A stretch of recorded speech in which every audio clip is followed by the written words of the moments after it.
Hello guys, आप सभी का हमारे यूट्यूब चैनल फास्ट तैयारी में बहुत बहुत हार्दिक स्वागत है।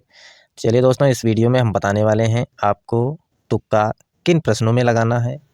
तो साथियों, आपको रिस्क लेनी है, लेकिन कब तक?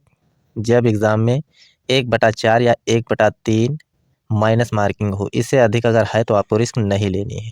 और रिस्क कैसे लेनी है, वो भी बड़ी ही चतुराई के साथ, बड़ी ही बुद्धिमानी के साथ। चलिए, कुछ टिप्स हैं वो हम बताने वाले इस वीडियो में हैं। चलिए, सबसे पहले साथियों, हमारे चैनल को आप सभी सब्सक्राइब कर लें, वीडियो को लाइक कर दें तथा ज़्यादा से ज़्यादा शेयर कर दें। अब बात करते हैं किस तरह के प्रश्नों में, किस टाइप के प्रश्नों में आप सभी को तुक्का लगाना है। पहला टाइप अगर देखें, पहला टाइप दिया गया है, ऐसे प्रश्नों में तुक्का लगाएं जिस प्रश्न का एक विकल्प के हिंदी व अंग्रेजी दोनों वर्जन दिए हों। तो ऐसे में क्या होता है कि उसी विकल्प के सही होने की संभावना 90% तक होती है कि वही विकल्प सही हो। उदाहरण से समझते हैं। उदाहरण दिया गया, पहला प्रश्न है, निम्नलिखित में से कौन से उत्तर प्रदेश द्वारा की गई ई स्वास्थ्य, पहला ऑप्शन दिए गए हैं उत्तर प्रदेश HMIS, और दूसरा विकल्प ई सुविधा, तीसरा विकल्प है ई मित्र और चौथा विकल्प है इनमें से कोई नहीं। चूंकि इस प्रकार का अगर प्रश्न है, हिंदी और वर्जन इंग्लिश वर्जन दोनों दिए गए हैं, तो इस पूर्णतः संभावना रहती है कि ये विकल्प वही वाला सही होगा जो दोनों यानी हिंदी और इंग्लिश मीडियम में दिया हो। चलिए अगले प्रश्न से समझते हैं। ये दोस्तों आए हुए हाल ही में एग्जाम में प्रश्न हैं और वही विकल्प सही भी थे। चलिए अगला प्रश्न देख लेते हैं। निम्नलिखित में से कौन सी योजना गैर कृषि गतिविधियों में महिलाओं के उद्यमशीलता, कौशल के विकास के माध्यम से महिलाओं के आर्थिक सशक्तिकरण का प्रावधान करती हैं? ऑप्शन दिए गए हैं स्फूर्ति योजना, ट्रेड योजना, उस्ताद योजना, PMEGP। तो इसमें बताना कहाँ है, आप सभी समझ गए होंगे कौन सा विकल्प सही होगा। हिंदी और इंग्लिश दोनों मीडियम में एक ही विकल्प है, ट्रेड योजना, और यही विकल्प सही भी था एग्जाम में, हाल ही में ये आया एग्जाम में। चलिए दूसरा अगर टाइप देखें, तो इस टाइप के अगर प्रश्न दिए गए हैं तो आपको दोस्तों जानकारी थोड़ी बहुत तो होनी चाहिए प्रश्न के बारे में, क्योंकि तुक्का तभी लगाया जा सकता है जब आपको कुछ तो जानकारी हो।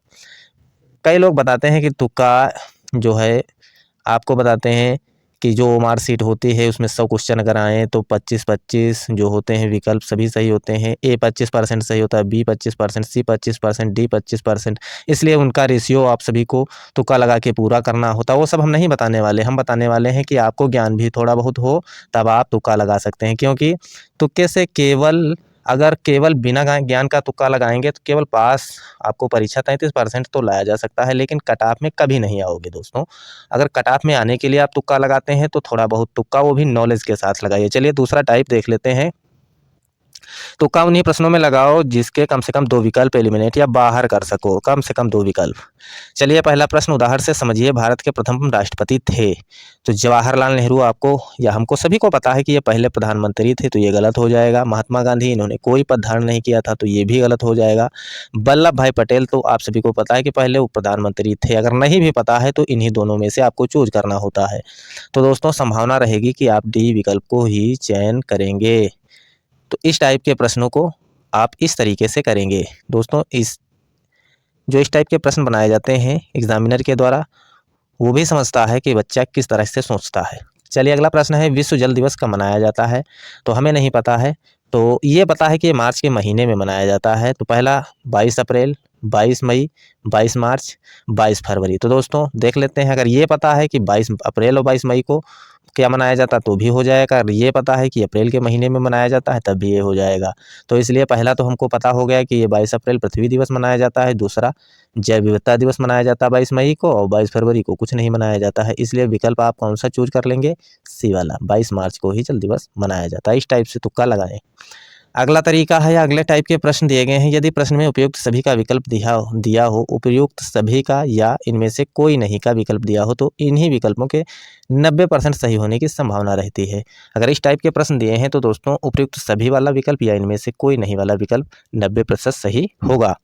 अब देख लेते हैं, उदाहरण से समझ लेते हैं। निम्न में से कौन सी नदी अरब सागर में गिरती है? ऑप्शन दिए गए हैं नर्मदा, ताप्ती, शरावती, इनमें से सभी। तो आप सभी को इतना कॉमन पता ही होता है कि नर्मदा नदी और ताप्ती नदी ये दोनों साथ साथ बहती हैं लगभग, और ये दोनों अरब सागर में गिरती हैं। तो जब ये दोनों अरब सागर में गिरती हैं तो आपको तीसरे विकल्प देखने की ज़रूरत नहीं है।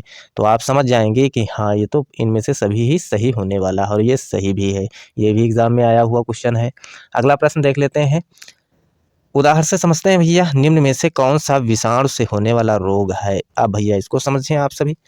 पहला विकल्प दिया गया है हैजा, दूसरा टिटनेस, तीसरा दिया गया है रतौंधी और चौथा इनमें से कोई नहीं। तो आपको इतना तो कॉमन ही पता होगा कि हैजा जीवाणु से होता है, टिटनेस ये हमको नहीं भी पता है तब भी चलेगा, रतौंधी ये हमको पता है कि विटामिन की कमी से होता है। तो आप जब ये दो विकल्प देख लेते हैं तो टिटनेस और इनमें से कोई नहीं में संभावना रहती है कौन सा विकल्प सही हो। तो ऐसे विकल्प होने पर आप इसको ही चूज करिए, इनमें से कोई नहीं, संभावना 90% है कि यही सही होगा। और इस टाइप के प्रश्न अगर दिए गए हों, अगर दो बिल्कुल पता है क्लियर, तीसरा नहीं भी पता है, तो आप इनमें से सभी को ही चुनिएगा। ये कुछ टिप्स थी हमारे द्वारा, आप सभी को अच्छी लगी हो तो हमारे चैनल को सब्सक्राइब कर लेना और वीडियो को लाइक अवश्य कर देना, ज़्यादा से ज़्यादा लोगों के पास शेयर कर देना। तो चलिए दोस्तों, अगर इसी तरीके की आपको टिप्स चाहिए तो हमारे चैनल को ज़रूर सब्सक्राइब कर लेना। फिर मिलते हैं अगले वीडियो के साथ, तब तक के लिए नमस्कार, धन्यवाद, जय हिंद।